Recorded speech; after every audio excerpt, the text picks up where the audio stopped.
السلام علیکم ورحمۃ اللہ وبرکاتہ۔ یہ آپ تینوں ساتھی کھڑے نہ رہیں، جس کی ضرورت ہے بیٹھیں، باہر پیچھے ساتھی بیٹھے ہوئے ہیں، ان کا حق بیٹھ جائیں۔ بسم اللہ والحمد للہ والصلاة والسلام علی رسول اللہ، اما بعد فاعوذ باللہ من الشیطان الرجیم، بسم اللہ الرحمن الرحیم۔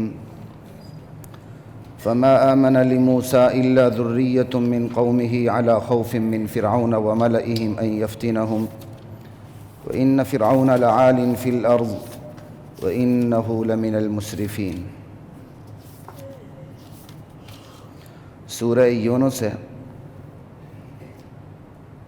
قاری صاحب یہ کون سی آیت ہے ذرا دیکھیں۔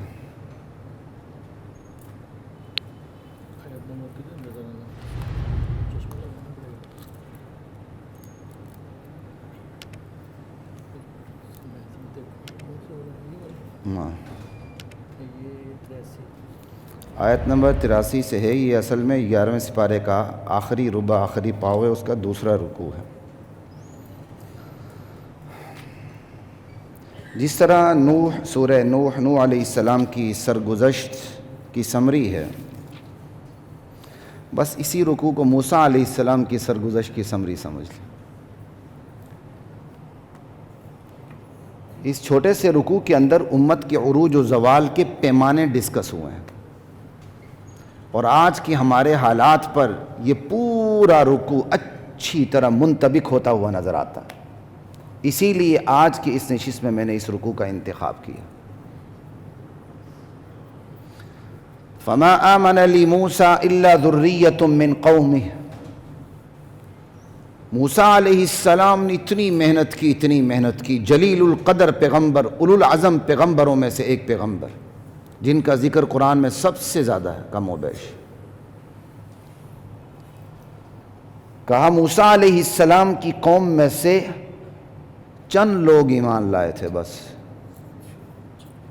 ذریہ نہ صرف قلت تعداد کو یہ لفظ بتاتا ہے، بلکہ یہ بھی بتاتا ہے کہ ایمان لانے والوں کی اکثریت نوجوانوں پہ مشتمل تھی۔ خود میں لیٹ ہوں آج، معذرت، اس لیے میں زیادہ تفسیر نہیں کر سکوں گا، بنیادی باتیں کر جاؤں گا انشاءاللہ۔ فما آمن لموسیٰ الا ذریۃ من قومہ۔ موسیٰ علیہ السلام کی قوم کے چند نوجوان ایمان لائے تھے۔ ہمیشہ جو تبدیلی پیدا ہوتی ہے وہ نوجوانوں کی وجہ سے ہوتی ہے۔ عمر رسیدہ افراد میں ایک تو ہمت نہیں ہوتی، ان کی عقل کام خوب کرتی ہے، وہ مشورے اچھے دے دیتے ہیں، لیکن میدان میں آ کے لڑنا ان کے بس میں نہیں ہوتا۔ عمومی طور پہ میدان میں آ کے مقابلہ کرنا ان کے بس میں عمومی طور پہ نہیں ہوتا۔ ایک تو یہ وجہ ہے۔ دوسری وجہ یہ ہے کہ عمر رسیدہ افراد مصلحت کا شکار زیادہ ہوتے ہیں۔ ان پہ جو ایک وقت گزر چکا ہوتا ہے زندگی کا، وہ اس میں ڈھل چکے ہوتے ہیں۔ اب وہ اپنے اس پیمانے سے باہر آنا مناسب نہیں سمجھتے کہ اس عمر میں جو ہم نے پوری زندگی کا جو پیمانہ ہمارا ہے، جو ہمارا سٹرکچر تھا، پیراڈائم آف لائف تھا، اس سے ہم باہر آئیں، یہ وہ گوارہ نہیں کرتے عمومی طور پہ۔ اور خصوصاً اس قوم کی عمر رسیدہ افراد تو بالکل گوارہ نہیں کرتے جس قوم کے اوپر غلامی کا زمانہ گزرا ہو، جس قوم کی ایک نسل نے بچپن سے بڑھاپے تک غلامی کا دور دیکھا ہو، وہ پھر غلامیت کا خون ان افراد کے اس قوم کے عمر رسیدہ افراد میں رچ بس جاتا ہے۔ وہ کوئی سلوشن نہیں دیکھتے، وہ کوئی حل انہیں نظر نہیں آتا، وہ اسی سچویشن کے اندر زندگی گزار کے ٹر جانا مناسب سمجھتے ہیں۔ اور موسیٰ علیہ السلام کی قوم پہ یہ حقیقت زیادہ فٹ آتی تھی۔ عرصہ گزر چکا تھا بنی اسرائیل کی غلامی کا، کہ فرعون اور اس کی قوم نے بنی اسرائیل کو غلام بنا کے رکھا ہوا تھا۔ اس غلام بنانے کی وجہ سے جو بچپن سے ایک نسل بڑھاپے تک پہنچ چکی تھی، غلامیت ان میں رچ بس گئی تھی۔ فرعون کی حاکمیت اور اس کی آقائیت، اس کا خوف، اس کا دبدبہ، اس کا ولولہ ان کے خون میں سرایت کر چکا تھا۔ اب وہ اس خوف سے باہر آنے کو تیار نہیں تھے۔ یہ صرف ایک کہانی پڑھ کے گزر نہ جائیں، آپ کو ناگوار نہ ہو تو فرق نہیں پڑتا، ہمارے ساتھ بھی یہی ہوا۔ کم و بیش 90 سال 100 سال کا عرصہ ہم نے غلامی میں گزارا، تو اس غلامی میں جو ایک پود تیار ہوئی، اس کے بقایات جو آج بھی موجود ہیں، وہ اس دائرے سے باہر نکلنے کو آج بھی تیار نہیں ہے، کیونکہ ہمارے بدقسمتی سے ہمارے کچھ بڑوں نے انگریز کی غلامی سے نکلنے کا جو راستہ دکھایا، وہ انگریز کی غلامی ہی کا تھا۔ میوزیم پنجاب عجائب خانہ آج بھی گواہ ہے، جا کے دیکھیں سر سید احمد خان کے جو اقوال لکھے ہوئے ہیں وہ کیا ہیں، نیچے ذرا پڑھ کے دیکھیں، آپ کو پتہ چل جائے گا۔ لا الہ الا اللہ، یہاں تک کہ کانٹوں سے کھانا، کتوں کو رکھنا، بیگمات کو راضی رکھنا، تہذیب و تمدن کا توق پہنے رہنا، اس میں نجات سمجھی گئی۔ علی گڑھ یونیورسٹی کوئی سائنس اور ٹیکنالوجی کی یونیورسٹی نہیں تھی، معذرت کے ساتھ یہ موضوع نہیں ہے، لیکن چونکہ موسیٰ علیہ السلام کی قوم کی بات چھڑی ہے تو اس کہانیوں پہ بات کرنا بڑا آسان ہے، وہ ایسے تھے ایسے تھے ایسے تھے۔ ہمارے بڑوں پر جب بات آتی ہے تو ہماری رگ پھڑک اٹھتی ہے کہ آپ یہ کیا کر رہے ہیں۔ علی گڑھ کوئی سائنس اور ٹیکنالوجی کی یونیورسٹی نہیں تھی۔ اگر میری بات پر یقین نہیں آتا تو اگلے جمعے آپ مجھے پکڑ سکتے ہیں، جا کے مطالعہ کر لیجیے گا۔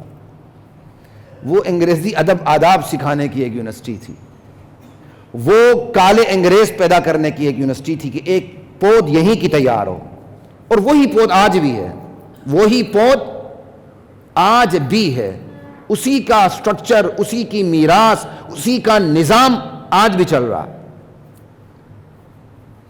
باقاعدہ سر سید احمد خان نے مخالفت کی تھی کہ یہاں سائنس اور ٹیکنالوجی نہیں ہونی چاہیے، یہاں صرف انگلش لٹریچر ہونا چاہیے، کہ ہم مکمل طور پر فرنگی قوم کے ادب آداب اور تہذیب کو اپنا کر ہم انہیں بتا دیں ہم تمہارے وفادار ہیں بھائی، ہم غدر میں ساتھ نہیں تھے۔ یہ 1857 کو غدر کہا جاتا ہے، آپ کو پتہ ہے؟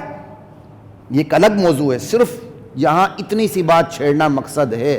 کسی بھی قوم کے عمر رسیدہ افراد جب غلامی ان کے اندر رچ بس جاتی ہے، وہ اس غلامی کو اپنے لیے قانون بنا لیتے ہیں، مصلحت بنا لیتے ہیں، اس سے باہر نکلنا نہیں چاہتے، بلکہ بہت بڑی تعداد اسی غلامی کو اپنی زندگی سمجھ لیتی ہے، اور جو اس غلامی کے خلاف میدان میں آتے ہیں وہ انہیں خود دبوچ لیتے ہیں، باطل کو سامنے آنے کی ضرورت ہی نہیں ہوتی۔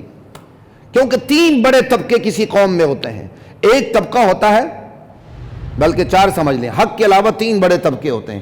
ایک طبقہ سربراہ غالب قوت ہوتی ہے، باطل، اور ایک حق پرستوں کی ایک جماعت ہوتی ہے جو کسی طور پر بھی حق کے لیے قربانی دینا گوارا نہیں کرتی۔ وہ کہتے ہیں نا یہ گرم آگ ہے، اس کو چھونا نہیں ہے، خبردار۔ ہوتے وہ حق پر ہیں لیکن ان کا رویہ باطل لوگوں کا ہوتا ہے۔ اور جو تیسرا طبقہ وہ عوام الناس کا ہوتا ہے۔ عوام الناس کا کوئی دین مذہب نہیں ہوتا، بس جہاں طاقت چلی جائے وہاں وہ چلے جاتے ہیں، جہاں طاقت، جہاں پلڑا باری، عوام الناس ادھر ہو جاتے ہیں۔ یہ 3 بڑے طبقے ہوتے ہیں، اصل میں یہ تینوں ظالم طبقے ہوتے ہیں۔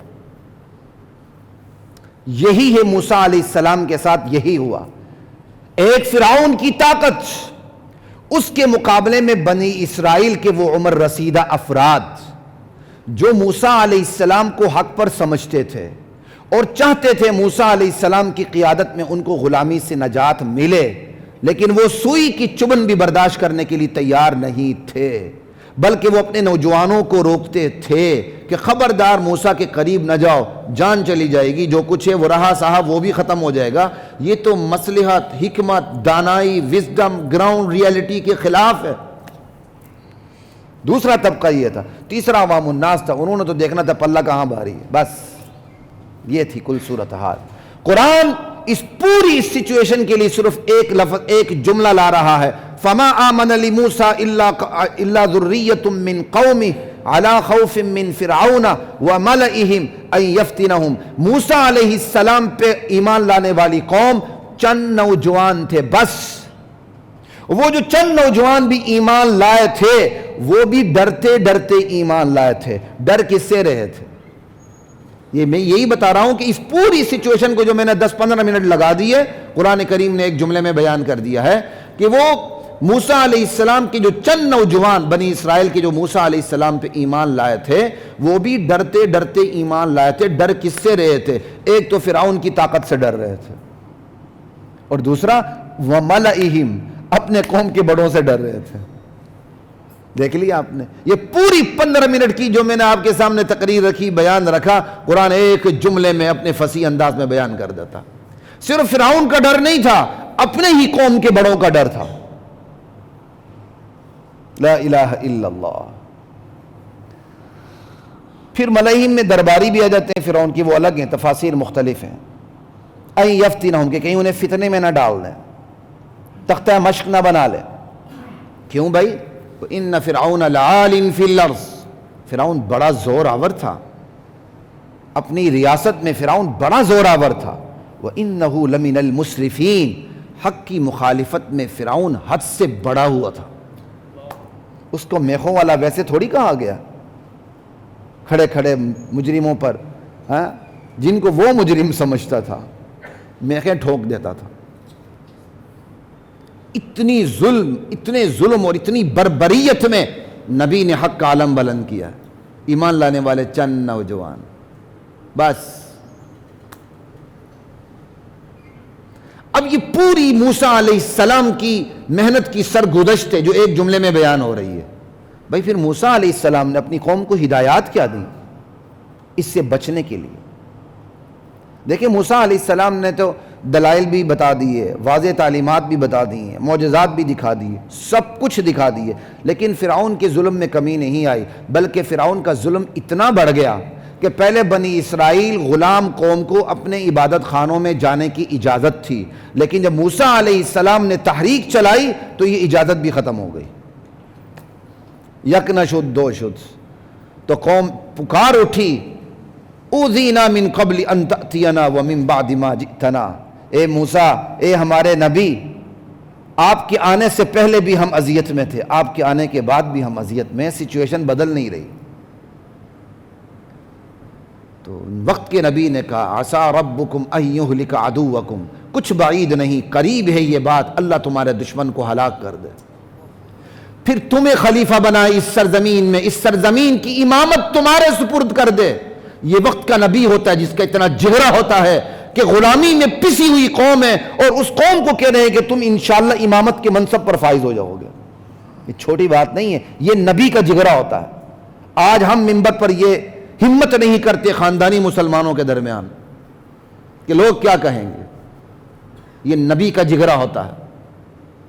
360 ڈگری بالکل اپوزٹ گراؤنڈ ریالٹی کے خلاف باتیں لیکن مبنی بر حقیقت باتیں. لا الہ الا اللہ واللہ اکبر. اب اس پوری صورتحال میں جب قوم چیخ اٹھی پکار اٹھی کہ موسیٰ حالات تبدیل نہیں ہو رہے ہیں بلکہ اور سخت ہو گئے علیہ السلام.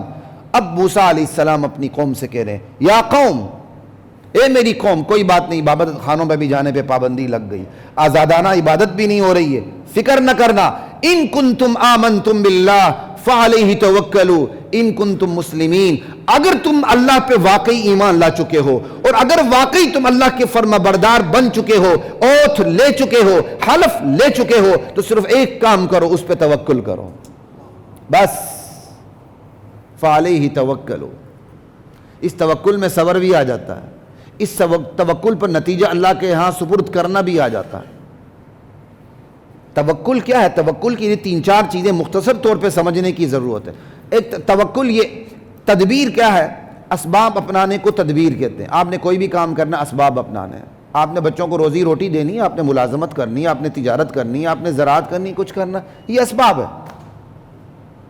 اسباب اپنانا تدبیر ہے لیکن اسباب اپنانے میں اللہ نظر نہیں آتا لوگوں کو. اس لیے تدبیر اور توکل میں فرق ہے. اسباب اپنانے کے بعد نتیجہ اللہ کے سپرد کر دینا بھروسہ اسی پہ کرنا یہ توکل ہے. اور پھر تدبیر اپنانے کے بعد توکل کرنے کے بعد، تدبیر میں اللہ پہ بھروسہ نہیں ہے، توکل میں اللہ پہ بھروسے کا اضافہ ہے۔ تدبیر ہو یا توکل ہو، اس سے جو بھی نتیجہ برآمد ہو اسے تقدیر کہتے ہیں۔ تدبیر سے جو نکلے وہ تقدیر ہے، توکل سے جو نکلے وہ تقدیر ہے، اور جو تدبیر ہی اختیار نہ کرے وہ تعطل ہے، وہ معطل کر رہا ہے کام کو، اور جو تدبیر اختیار کرنے کے بعد بھروسہ اللہ پہ نہیں کرتا وہ بھی تعطل ہے، وہ کام کو معطل کر رہا ہے۔ تو یہاں چاروں پانچوں چیزوں کو سامنے رکھیں، کہا میرے امتی ہو، تم نے جو تمہارے بس میں وہ تم نے کرنا بھی ہے، جو تمہارے بس میں ہے وہ کرنا بھی ہے، اسباب اپنانے بھی ہیں، لیکن نتیجہ ہم نتیجے کے مالک نہیں ہیں، کیونکہ نتیجہ تو فیقتل او یغلب دونوں آ سکتے ہیں، قتل ہو جائیں یا غلبہ پا لیں، کامیابی دونوں صورتوں میں ہے۔ کہاں اسباب بھی اپنانے ہیں، بھروسہ بھی اللہ پہ کرنا ہے، نیری تدبیر نہیں کرنی، اسباب کو چھوڑنا بھی نہیں، لیکن اسباب کو اختیار کر کے اللہ کو بھولنا بھی نہیں، اسباب بھی اختیار کرنے ہیں، اللہ کو بھولنا بھی نہیں ہے، نتیجہ بھی اس کے سپرد کرنا ہے۔ اب نتیجہ ہمارے حق میں آئے یا بظاہر دنیا میں ہمارے خلاف آئے، اس پہ صبر بھی کرنا ہے۔ یہ چھوٹی بات ہے، یہ نبی کا جگرا ہوتا ہے۔ فَعَلَيْهِ تَوَكَّلُوا، اگر ایمان لا چکے ہو، ان کنتم مسلمین، اگر تم فرما بردار واقعی بن چکے ہو، تم توکل کرو، اللہ پہ توکل نہیں، اللہ ہی پہ توکل، کیونکہ اللہ کا پر توکل اس کی عربی ہے توکلوا علیہ، توکل کرو اللہ پر۔ یہاں یہ نہیں کہا بلکہ کہا فعلیہ توکلوا، جملے کو الٹ دیا، جملے کو الٹ دے کلام میں دو مفہوم پیدا ہو جاتے ہیں، اسی پہ بھروسہ، اللہ کے سوا کسی پہ بھروسہ، کیونکہ اللہ کے علاوہ کسی پہ نتیجہ چھوڑا ہی نہیں جا سکتا۔ یہ سکھایا، قوم کہا علی اللہ توکلنا، ہمارے نبی ہم اللہ پہ بھروسہ کر چکے، اور پھر بھروسہ کر کے تدبیر کرنے کے بعد بندہ نتیجہ اللہ پہ چھوڑ دیتا ہے، یہ بھی کافی نہیں، یہ بھی کافی نہیں۔ آگے بات آ رہی ہے، ربنا لا تجعلنا فتنة للقوم الظالمین، اے ہمارے پروردگار ہمیں ظالموں کا نشانہ نہ بنانا، ہم ظالموں کا ہدف بن جائیں، تختہ مشق بن جائیں، وہ ہمیں رگڑا دے دیں اور ہمارے ایمان کے لیے ان کا ظلم خطرہ بن جائے۔ یا اللہ اس سچویشن سے ہمیں بچا کے رکھنا۔ توکل بھی ہے اور دعا بھی ہے، یہ چھوٹی باتیں نہیں ہیں، یہ آج کے حالات پہ یہ چیز فٹ آ رہی ہے۔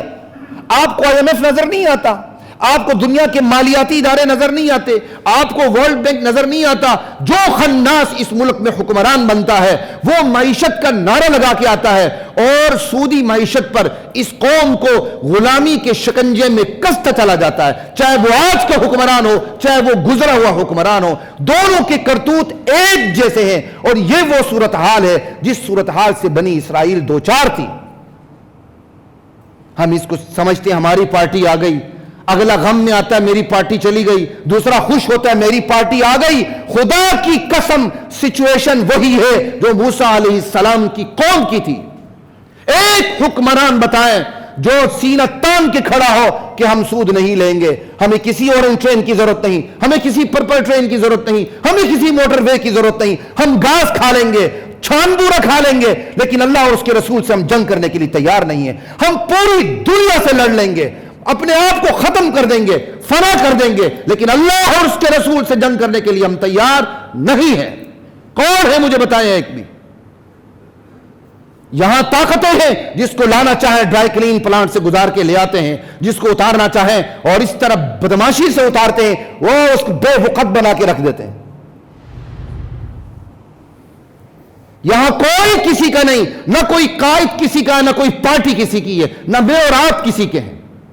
اور اس صورتحال کو سمجھنے کے لیے بنی اسرائیل کی طرح ہم بھی تیار نہیں ہیں۔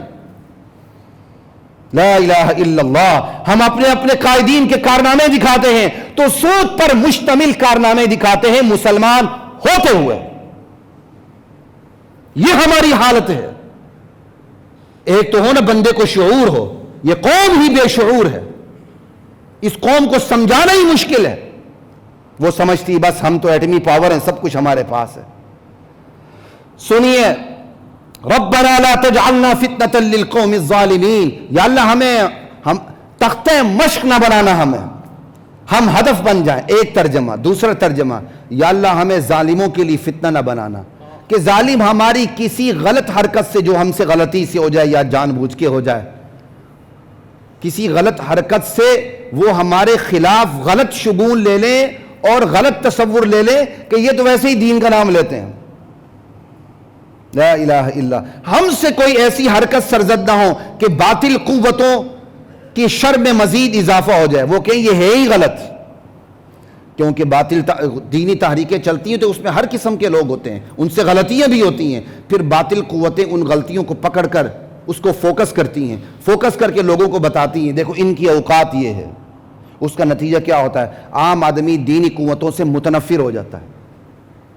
تو اس کا یہ، یا اللہ ہمیں فتنہ نہ بنانا کہ ہماری کوئی غلطی ہو اور ہماری غلطی ان کے لیے فتنہ بن جائے، ان کے کفر میں اور اضافہ ہو جائے، ان کے انکار میں اور اضافہ ہو جائے.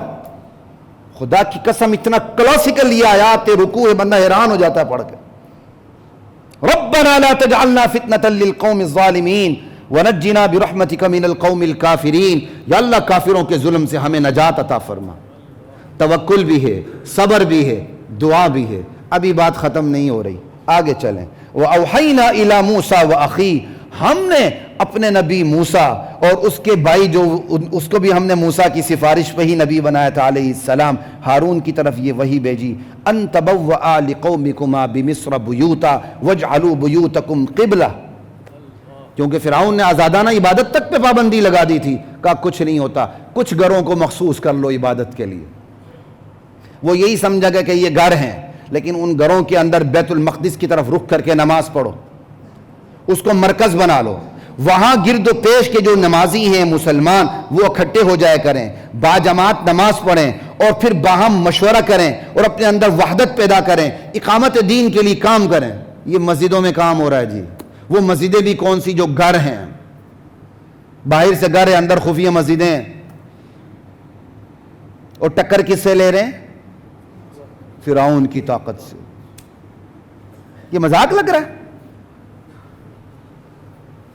فرعون کی طاقت سے ٹکر لی جا رہی ہے نماز کے تھرو.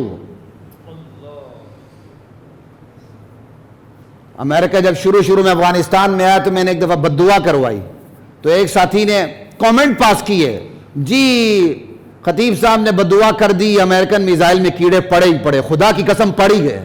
اس بندے نے تانے دے کے کہا تھا آج پوری دنیا دیکھ رہی ہے امریکہ کو کیڑے پڑ گئے. ہم تو قرآن پڑھتے ہیں بھائی، ہم ان چیزوں سے معروف نہیں ہوتے، ہم پر کوئی اثر نہیں ہوتا. ہم تو قرآن کو دیکھتے ہیں، قرآن نتیجہ کیا دے رہا ہے. فرعون کا مقابلہ گھروں کے اندر مسجد بنا کے ہو رہا ہے. کیا ساری جامع مسجدوں میں اکٹھے نہیں ہو سکتے؟ بس اپنے کچھ گھروں کو بنا لو، مختلف گھروں کو، وہاں نماز کے لیے اکٹھے ہو جایا کرو. تمہارے اندر اجتماعیت بھی رہے گی، وحدت بھی رہے گی، مشورہ بھی ہوگا، ایک دوسرے کی تم مدد بھی کر سکو گے. اور پھر نماز پڑھنی اصل ہے نماز. وَجَعَلُوا بُيُوتَكُمْ قِبْلَةً، ان گھروں کو تم قبلہ بنا لو، مرکز بنا لو، قبلہ رخ بنا لو انہیں. وَأَقِيمُوا الصَّلَاةَ، نماز قائم کرو. کیوں؟ نماز میں بندہ سب سے زیادہ عاجزی کے مقام پہ آ جاتا ہے. نماز میں کون سا مقام ہے جس میں سب سے زیادہ عاجزی ہوتی ہے؟ سجدہ. اور اللہ کی ملاقات وہیں ہوتی ہے.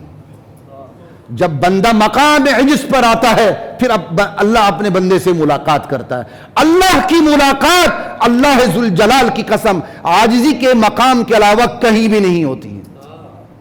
یہ ہے وہ مقام عجز جہاں بندہ اللہ سے اپنے رب سے بے تکلف ملاقات کرتا ہے، گفت و شنید کرتا ہے، راز و نیاز کی باتیں کرتا ہے، اپنا سارا دکھڑا اپنے رب کے قدموں میں اپنی پیشانی رکھ کے بتا دیتا ہے، سنا دیتا ہے. یہ ہے وَبَشِّرِ الْمُؤْمِنِينَ. یہ کام کریں اور میرے نبی ایمان لانے والوں کو بشارت دے دیں. فرعون کی ٹکر، گھروں میں مقابلہ نماز کے ذریعے، صبر کے لیے، دعا کے ذریعے کہ فرعون کی حکومت اڑ جائے گی. کیا یہ آج مذاق نظر نہیں آتا؟ نعوذ باللہ. ہم تو مذاق کرنے والوں کو احمق اور کھوتے سمجھتے ہیں کیونکہ قرآن غلط نہیں ہو سکتا. اور بات یہاں بھی ختم نہیں ہو رہی، آگے چلیں.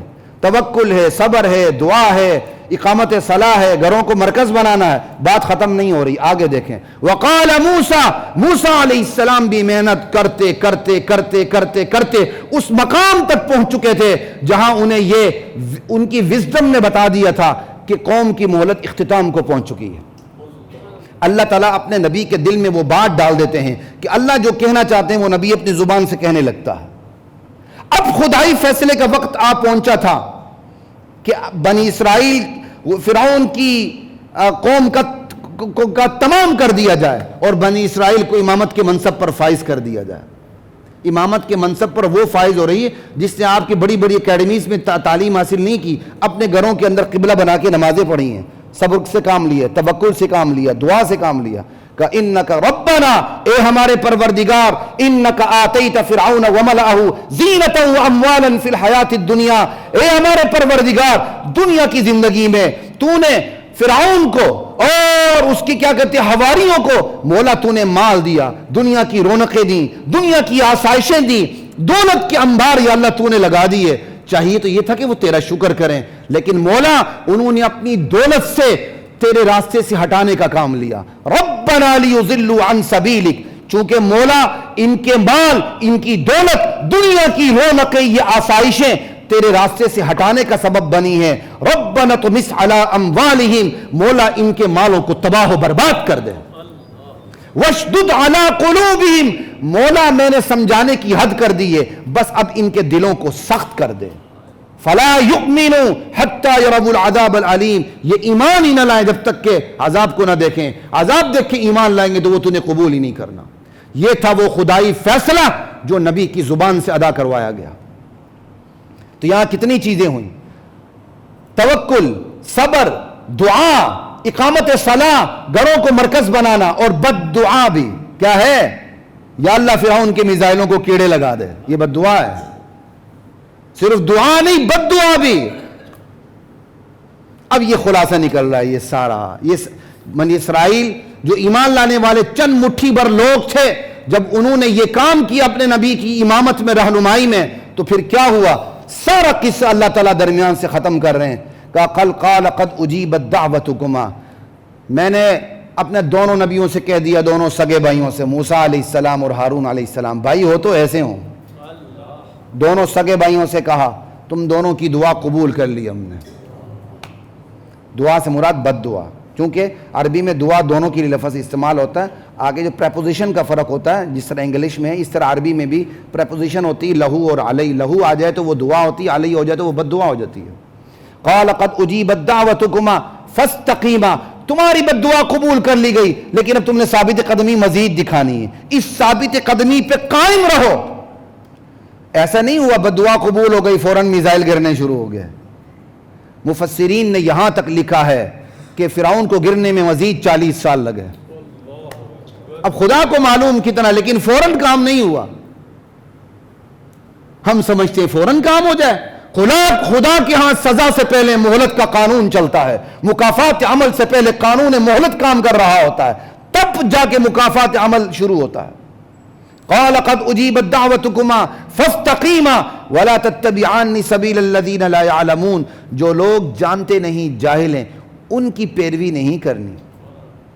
کیونکہ جو لوگ جانتے نہیں، خدا کی نصرت میں، مدد میں تاخیر ہو جائے تو وہ چمگوئیاں شروع کر دیتے ہیں، قیاس آرائیاں شروع کر دیتے ہیں، بے ہمتی کی، بے حوصلگی کی باتیں شروع کر دیتے ہیں. پھر اللہ پہ نظر نہیں ہوتی، امریکی بحری بیڑے پہ نظر ہوتی ہے، جس کی وجہ سے پھر ملک دو لخت ہو کے بنگلہ دیش بن جاتا ہے. اللہ کی قدرت پہ نظر نہ ہو پھر ایسے ہی ہوا کرتا ہے. پھر امریکہ بہادر کی مدد پہ نظر رہتی ہے، اللہ پہ نہیں. اس لیے موسیٰ علیہ السلام سے کہا جا رہا ہے بد دعا آپ کی قبول ہو چکی ہے، لیکن اب ثابت قدمی دکھانی ہے. ان لوگوں کی پیروی نہیں کرنی جو جانتے نہیں، جو خدا کی حکمتوں کو جانتے نہیں. خدا کی مدد میں جو تاخیر ہوتی ہے، جو خدا کی مدد پوسٹ پونڈ ہو رہی ہوتی ہے، اس کی وزڈم کو وہ جانتے نہیں، ان کے پیچھے نہیں چلنا. ولا تتبعان سبیل الذین لا یعلمون، کتنی بڑی بات ہے. اور جو جانتے نہیں اس کے پیچھے نہیں چلنا، کیونکہ حق پرستوں کی ایک بہت بڑی تعداد ایسی بھی ہوتی ہے جو حق پر ہونے کے باوجود حق کے لیے کوئی قربانی دینے کو تیار نہیں ہوتی، بلکہ حق کے لیے قربانی دینے کو وہ غلط سمجھتی ہے کہ یہ وقت نہیں. بھائی ہم تو بھکاری قوم ہیں، بھکاری قوم کی اپنی کیا اوقات ہوتی ہے بھائی؟ تو تف ہے تمہارے اس قوم، تمہارے اس جملے کے اوپر، تمہاری ذات کے اوپر بھی تف ہے. شرم آنی چاہیے کہتے ہوئے کہ ہم ایک بیکاری قوم ہے. بیکاری قوم ہے تو قوم کو بیکاری سے نکالیں، قوم کو مزید سودی معیشت کی غلامی میں پھنساتے نہ جائیں. یہ بڑا عجیب ملک ہے، یا آنن فانن سب کچھ ہو جاتا ہے، کوئی دیر نہیں لگتی، کالا سفید سفید کالا ہو جاتا ہے. یہاں قانون خود بلیک منی کو وائٹ کرتا پھرتا ہے. یہ ہماری اوقات ہے، بنی اسرائیل سے بدتر اوقات ہے ہماری. عرصہ گزر گیا، پھر کیا ہوا؟ اللہ کہتے ہیں وَجَاوَزْنَا بِبَنِي إِسْرَائِيلَ الْبَحْرَ، ہم نے بنی اسرائیل کو سمندر پار کروا دیا. وہ تفصیل دوسری جگہوں پر اب یہاں موقع نہیں، قرآن یہاں تفصیل بیان نہیں کرتا تو میرے پاس بھی موقع نہیں میں تفصیل بیان کروں، آپ کو پتہ ہے. کبھی پھر اس پہ جائیں گے تو بات کریں گے. یہاں تو صرف آپ کے سامنے امت کے عروج و زوال کے پیمانے رکھنا مقصد ہے کہ پیمانے کیا ہیں اور آج ہمارے حالات کیا ہیں. ہم نے سمندر پار کروا دیا، بحر قلزم کو، بحیرہ قلزم کو. فَأَتْبَعَهُمْ فِرْعَوْنُ وَجُنُودُهُ بَغْيًا وَعَدْوًا، فرعون اور اس کا لشکر ظلم و زیادتی کی نیت سے پیچھے پڑ گئے. اور جب فرعون نے یہ دیکھا موسیٰ کے لیے بحیرہ قلزم پھٹ گیا تو اس نے اس کو خدائی واقعہ نہیں سمجھا بلکہ ایک عام زمینی واقعہ سمجھا. کیا کروں، آج لیٹ بھی ہوا ہوں، وقت بھی نہیں ہے، ہائے کاش میں مزید اس پہ بات کرتا. فرعون نے اس کو خدائی واقعہ نہیں سمجھا، اس نے ایک نیچر سمجھی. جیسے نہیں کہتے یہ نیچر ہے، قدرت ہے، زمین کی پلیٹیں ہل جاتی ہیں تو زلزلہ آتا ہے، بارش آتا تو پانی آتا ہے، یہی ہے نا. پھر یہی ہوگا نا، بارش آتا تو پانی آتا، پھر کانپے ٹانگتی ہیں. بھئی یہی سوچ ہے ساری کی ساری. تو فرعون کو وہاں خدا نظر نہیں آیا، وہاں صرف پھٹا ہوا دریا نظر آیا. بھائی زمین کی پلیٹیں ہل جاتی تو زلزلہ آ جاتا. اس نے یہی کہا دیکھو ایک زمینی واقعہ ہے، کچھ نہ کچھ ہو گیا ہوگا، سمندر کیا کہتے ہیں 2 ٹکڑے ہو گیا. تو اس نے کہا موسیٰ علیہ السلام کے لیے صرف نہیں ہوئی تو ہمارے لیے بھی ہوا ہے. موسیٰ علیہ السلام اپنے حواری ایمان لانے والوں کے ساتھ پار ہو گئے، فرعون گھس گیا اس کے اندر. جب اچھی طرح گھس گیا، آخری اس کا جو سپاہی تھا وہ بھی گھس گیا، اللہ نے ملاب کر دیا. اللہ کی رحمت دے کے فرعون کو اس وقت تک بھی موقع دیا. خدا نے موسیٰ علیہ السلام کے ہاتھ پہ یہ معجزہ ظاہر کر کے بتا دیا فرعون خبردار میرے نبی کا پیچھا نہ کرو، اب بھی وقت ایمان لے آؤ. میرے نبی کی مدد یوں ہو رہی کہ بحر قلزم پھٹ رہا ہے. لیکن فرعون نے موسیٰ علیہ السلام کے اس معجزے کو بھی نہ دیکھا، بلکہ فرعون کو خدا نظر نہیں آیا، صرف پھٹا ہوا دریا نظر آیا. کاش فرعون کو وہاں خدا نظر آتا، اسے صرف دریا نظر آیا. آج بھی ہماری یہی حالت ہے، کہیں زلزلہ، اور یار آپ ایسی باتیں کرتے ہیں یہ عذاب عذاب عذاب. بھائی زمین کی پلیٹیں ہل جاتی ہیں زلزلہ آ جاتا، بارش زیادہ ہو جاتی پانی زیادہ آ جاتا. زمین کی پلیٹیں مفت میں ہلتی ہیں، بے وقت بارشیں مفت میں ہوتی ہیں. ایک عقل مند بندے کا کوئی کام وزڈم سے خالی نہیں ہوتا. زمین کی پلیٹیں خدا کے حکم سے ہلتی تو مفت میں ہلتی ہیں. اللہ کی اس میں کوئی وزڈم نہیں، کوئی حکمت نہیں. ایک ہی زلزلہ کسی کے لیے عذاب ہوتا ہے، کسی کے لیے آزمائش ہوتا ہے، اور کسی کے لیے درجات بڑھانے کا سبب ہوتا ہے. اب میں اس پہ کیا بات کروں، آپ کے سامنے کئی دفعہ بات کر چکا ہوں. قصہ مختصر، فرعون کو وہاں خدا نظر نہیں آیا، صرف پھٹا ہوا دریا نظر آیا، غرق ہو گیا. حالانکہ اللہ نے اس کو وہاں بھی آخری موقع دیا تھا کہ تو ایمان لے آئے. بس فرعون گیا، غرق ہونے لگا. اس وقت اس نے کہا آمنت بالذی آمنت بہ بنو اسرائیل، میں اس خدا پہ ایمان لایا جس پہ بنی اسرائیل ایمان لا چکی ہے.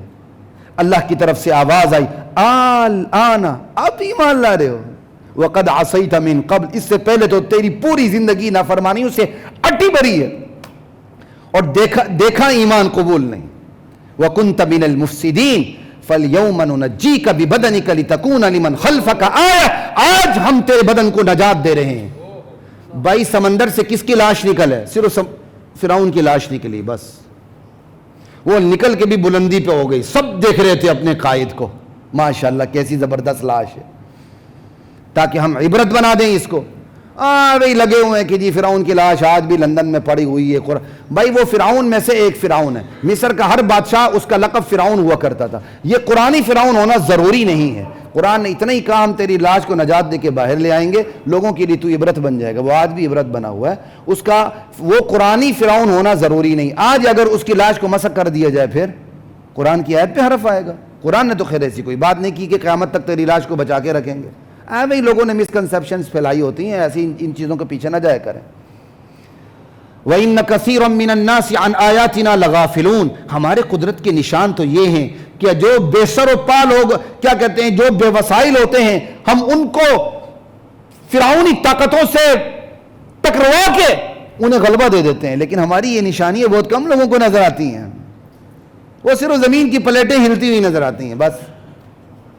وَلَقَدْ بَوَّأْنَا بَنِي إِسْرَائِيلَ مُبَوَّعَ صِدْقٍ. پھر کیا ہوا, اللہ کہتے ہیں پھر ہم نے بنی اسرائیل کو سرزمین شام کی, مصر کی, یہ شام 2 مرلے والا شام نہیں, شام کی بڑی حدود تھی اس وقت, سمجھ آئی, شام کی, مصر کی حکومتیں, سلطنتیں, خلافتیں عطا کر دیں, اور رزق کی برسات برسا دی ہم نے اوپر. تو رزق کی برسات کا تقاضا یہ تھا بنی اسرائیل اپنے صراط مستقیم کی روش پر گامزن رہتی, لیکن ایسا نہیں ہوا, بلکہ انہوں نے دین کے اندر ملاوٹیں شروع کر دی. بتائیں آج بھی ہم ملاوٹ کرتے ہیں کہ نہیں؟ ہمارے آئین کے اندر بھی سود ہے کہ نہیں؟ ہمارے آئین کے اندر بھی مقتول کو معاف کرنے کا حق صدر مملکت کو حاصل ہے کہ نہیں؟ قاتل کو معاف کرنے کا کیا کچھ نہیں ہے. یہ صرف 1-2 باتیں بتا رہا ہوں. تو اللہ کہتے ہیں بنی اسرائیل کو ہم نے سب کچھ دیا, لیکن انہوں نے بعد میں کیا کیا, اسی دین میں اختلاف کر دیا. خدا کے دین میں خود ساختہ نظام کو, خود ساختہ قوانین کو مکس کرنا شروع کر دیا. پھر ان کا آپس میں اختلاف ہوا, قوم ہی آپس میں لڑ پڑی. جب لڑ پڑی تو اوپر سے دشمن نے آ کے ان کو دبوچ لیا. پھر وہ دوبارہ غلامی میں, شکنجے میں چلی گئی, پھر زوال کا شکار ہو گئی. اور یہ کوئی اختلاف انہوں نے رات کی تاریکی میں نہیں کیا تھا, دن کی روشنی میں کیا تھا, دلائل کی روشنی میں کیا تھا. لا الہ الا اللہ واللہ اکبر. اب زیادہ موقع نہیں, 3-4 منٹ میں اپنی بات کو کلوز کرتا ہوں.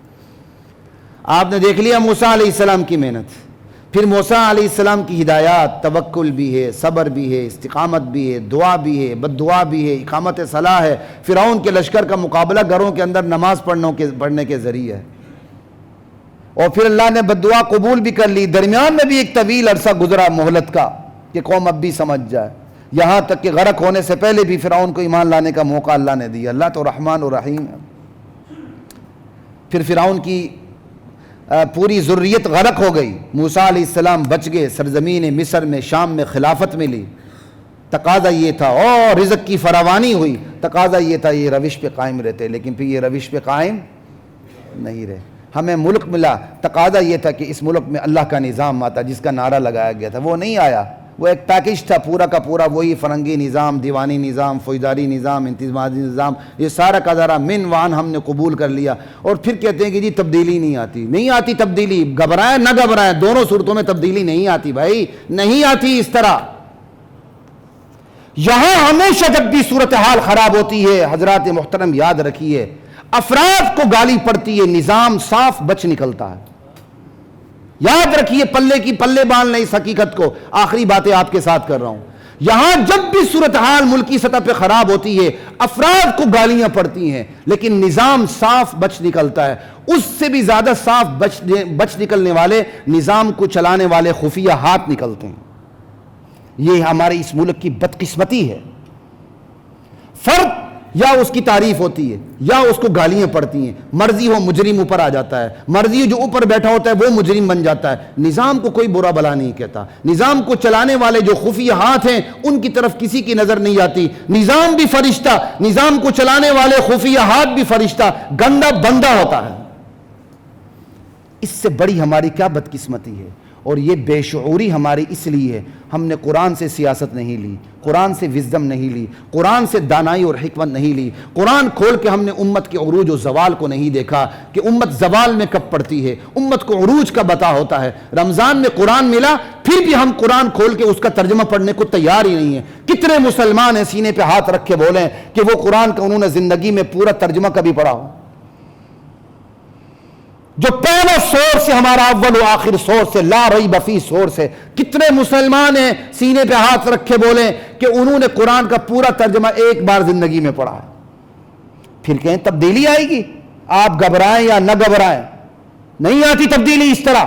ایک نہیں 1000 حکمران خدا کی قسم تبدیل کر دیں، نہیں آتی تبدیلی کسی طرح، اللہ اور اس کے رسول سے جنگ کریں، سودی معیشت میں مبتلا ہوں اور قوم کو IMF اور ورلڈ بینک کا دنیا کے مالیاتی اداروں کے غلامی کے شکنجے میں مزید اس قوم کی گردن کو پھنساتے چلے جائیں، اور پھر آپ یہ نعرہ لگائیں تبدیلی آئے گی۔ اللہ پاک کی قسم، اللہ وحدہ لا شریک لہ کی قسم، یہ اللہ کا قرآن گواہ ہے، اللہ پاک کی قسم کبھی بھی تبدیلی نہیں آتی، تبدیلی میں اور آپ کے اندر سے آئے گی۔ اب سوال یہ پیدا ہوتا ہے میں کیا کروں تو آپ کیا کریں؟ یار کم سے کم وہی کرو جو بنی اسرائیل نے کیا تھا۔ یہ ویسے ہی آپ کو رکوع سنا ہے، یہ ویسے ہی آپ کے سامنے کہانی سنائی ہم نے۔ آج اس منبر اور محراب پہ بیٹھنے والے بھی اپنا حق ادا نہیں کرتے، وہ بھی کہتے ہیں بس مقتدی ناراض نہ ہو، انتظامیہ ناراض نہ ہو، ورنہ مجھے منبر سے نیچے لے آئیں گے، 10 بچے میں کہاں سے کھلاؤں گا۔ کم سے کم وہی کام کرے جو بنی اسرائیل نے کیا تھا۔ بنی اسرائیل نے کہا کہ موسیٰ ہم پس رہے ہیں، کیا ہم آج پس نہیں رہے؟ ان کے پاس تو کچھ بھی نہیں تھا، پس رہے ہیں، ہمارے پاس سب کچھ ہونے کے باوجود ہم پس رہے ہیں، ایسا ہے کہ نہیں؟ تو پھر ہم کیا کریں؟ وہی کریں کم سے کم جو موسیٰ علیہ السلام کی قوم نے موسیٰ علیہ السلام کی رہنمائی میں کیا تھا۔ کیا کیا تھا؟ سب سے پہلے اللہ پہ بھروسہ، اس کے بعد اس میں صبر بھی آ گیا، اس کے بعد اللہ سے دعا بھی کرنی۔ یہ دعا بہت بڑا ہتھیار، اس کو چھوٹا نہ سمجھیں،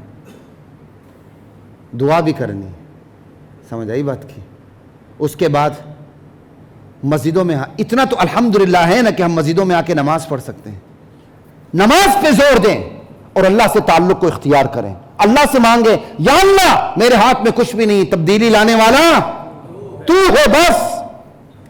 پھر بد دعا بھی دیں، اور بد دعا یوں دیں یا اللہ ہمارے جن حکمرانوں کو تو نے ہدایت دینی انہیں ہدایت عطا فرما، تاکہ ہمارے لیے آسانیاں پیدا ہو جائے، اور ہماری جس قیادت کے مقدر میں ہدایت نہیں، یا اللہ ان کو تباہ و برباد کر کے ہمارے لیے راستہ آسان کر دے، بیریئرز ہٹا دے کہ اس ملک میں اللہ اور اس کے رسول کا دین نافذ ہو جائے، اس طرح بد دعا دیں۔ بنی اسرائیل نے جو کیا تھا میں اور آپ وہ کریں، انشاءاللہ پھر دیکھیں ایسی تبدیلی آئے گی، ایسی تبدیلی آئے گی، پھر گھبرانا نہیں، کہنے کی ضرورت بھی نہیں ہوگی انشاءاللہ۔ اللہ کی ذات مجھے اور آپ کو قرآن کریم پر عمل کرنے، اس پر یقین رکھنے، اس پر ایمان لانے، اس کو آگے پہنچانے کی توفیق عطا فرمائے۔ وآخر دعوانا الحمدللہ رب العالمین۔